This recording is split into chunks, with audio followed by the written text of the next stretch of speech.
день. В эфире программа «У камина». С вами Анна Ситтель. Сегодня встречаем главу города Пензы Ивана Белозерцева.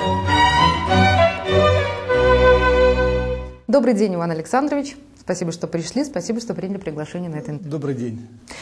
Не успели депутаты выйти с каникул, как приходится вникать в одну из главных проблем года – подготовку к отопительному сезону. Вот скажите, почему каждый раз это превращается в такую большую проблему? И можно ли эту проблему решить однажды, окончательно и бесповоротно? Все мы понимаем, что сфера жилищно-коммунального хозяйства самая трудная, самая тяжелая, самая проблемная. Это не только города Пензы, наверное, и всей России.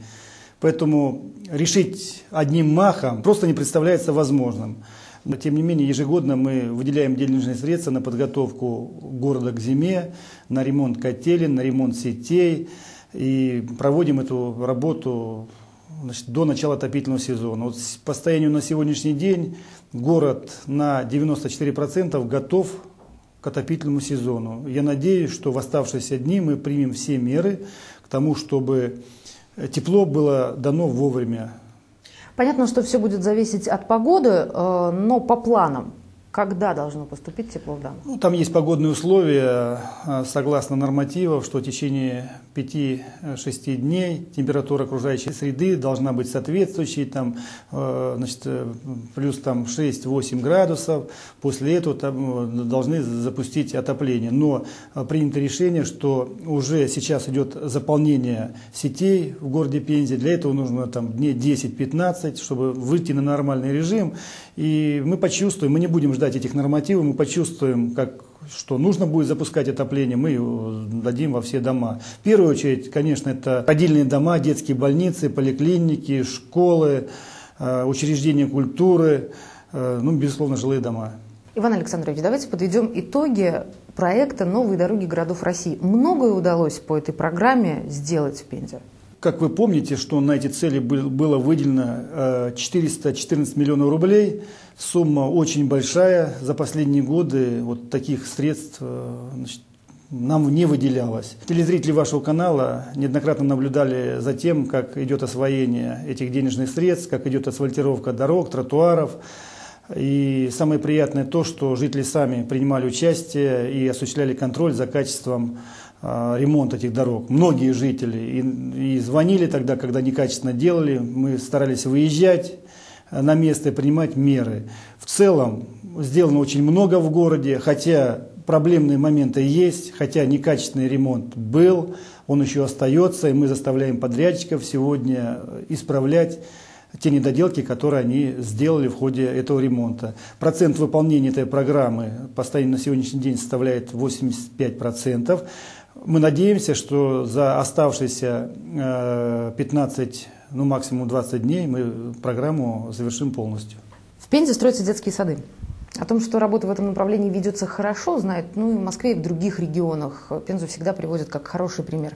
Скажите, а вот со строительством этих детских садов удается ли решить проблему очередей? И что происходит со старыми детскими садиками? Вкладываются в них деньги? В старые детские садики, безусловно, денежные средства вкладываются, потому как они требуют ремонта и требуют даже расширения. Тем более нормы Санпина сейчас изменились, в том числе по просьбе Пензенской области. И поэтому нужно вкладывать деньги для того, чтобы увеличивать количество групп и расширять возможности детских садов, приему детей. Но мы вкладываем деньги в строительство новых детских садов. В районе Северной Поляны завершается строительство детского садика. Завершается отделочная работа 2 встроенных детских садиков. Это Дальняя и Арбекова на 120-80 мест.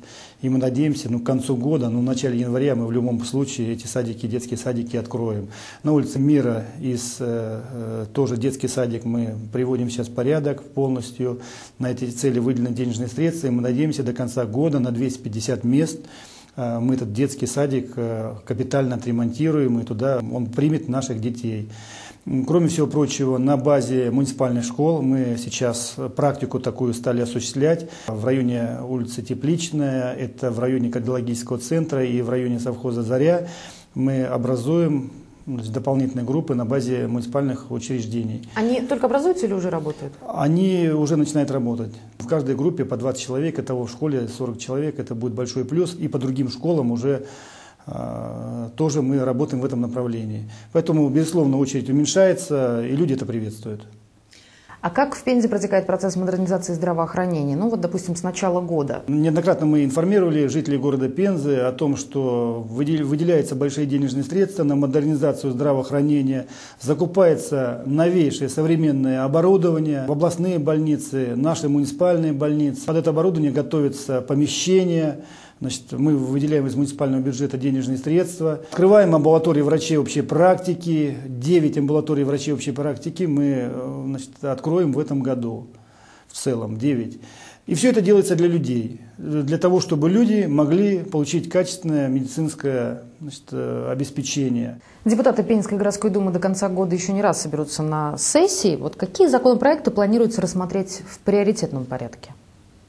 В первую очередь, это главный документ года 2012, это бюджет города Пензы. Уже сейчас идет активная подготовка. Он будет рассмотрен на всех 7 комиссиях. Мы в обязательном порядке пригласим к обсуждению и общественные организации, и гражданское общество, с тем, чтобы было понятно, на какие цели будут направлены денежные средства в 2012 году.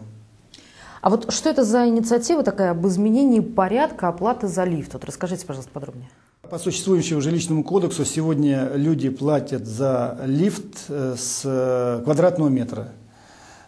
Мы считаем, что это неправильно, и в Пензенскую городскую думу поступают обращения граждан, которые не согласны с такой позицией. Ввиду того, что это не находится в нашей компетенции Пензенской городской думы, законодательного собрания области, мы подготовили обращение в адрес Государственной Думы Российской Федерации с тем, чтобы были внесены изменения в законодательство соответствующее и взимали плату с человека. Если Госдума 5-го созыва не успеет это сделать, то будем надеяться, что Госдума 6-го созыва уж точно примет. Да, ну здесь не так уж много времени осталось. Я думаю, что депутаты Государственной Думы нового созыва найдут возможность и рассмотрят данное предложение, которое наверняка идет не только от города Пензы, но и из других субъектов.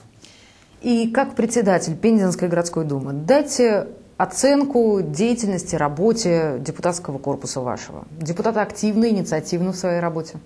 Ну, я думаю, что оценку в первую очередь дают нашим депутатам это избиратели, как они работают в своих избирательных округах, но в целом на комиссиях, сессиях депутаты работают очень-очень активно, занимают активную жизненную позицию. Можно проследить за их деятельностью на сайте Пензенской городской думы и через средства массовой информации. Позиция депутатов социально направлена, социально ориентирована, и депутаты защищают интересы граждан. Ну, достаточно сказать, что на каждую сессию в мой адрес поступает обращение с благодарностью в адрес многих депутатов за их активную работу.